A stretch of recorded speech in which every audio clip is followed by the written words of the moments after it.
Hello ഇന്ന് എന്തെന്നറിയില്ല, ഒരു പ്രതിഭാസത്തിനൊരു മാറ്റം. രാവിലെ ഒരു 7:15 കഴിഞ്ഞതിന് ശേഷം വന്നതാണ്. രാവിലെ ഉണ്ടായിരുന്നില്ല. അതൊന്ന് കാണിച്ചു കണ്ടോ, ഫുള്ള് കോട ഇറങ്ങിയിട്ടുണ്ട്. നമ്മൾ വീടിൻ്റെ ഈ പരിസരത്ത് കോട നന്നായിട്ട് ഇറങ്ങിയിട്ടുണ്ട്.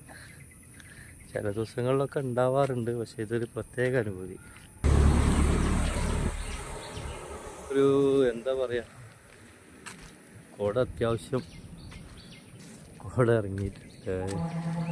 ഇപ്പം ഇങ്ങോട്ട് ഇറങ്ങിയിട്ടേ ഉള്ളൂ. ഒരു 7:30 മണിൻ്റെ ശേഷമാണ് ഇപ്പോൾ ഇത് ഫുള്ളായിട്ട് ഇങ്ങനെ ഫില്ലായത്. കൂടെ ഉയരത്തു നിന്നൊക്കെ എടുക്കുകയാണെന്നുണ്ടെങ്കിൽ നല്ല ഭംഗിയുണ്ടാവും. കാരണം അങ്ങനെ കെട്ടിക്കിടക്കുന്ന കാഴ്ചകൾ, അങ്ങേ മലകളോ അപ്പുറത്തുള്ള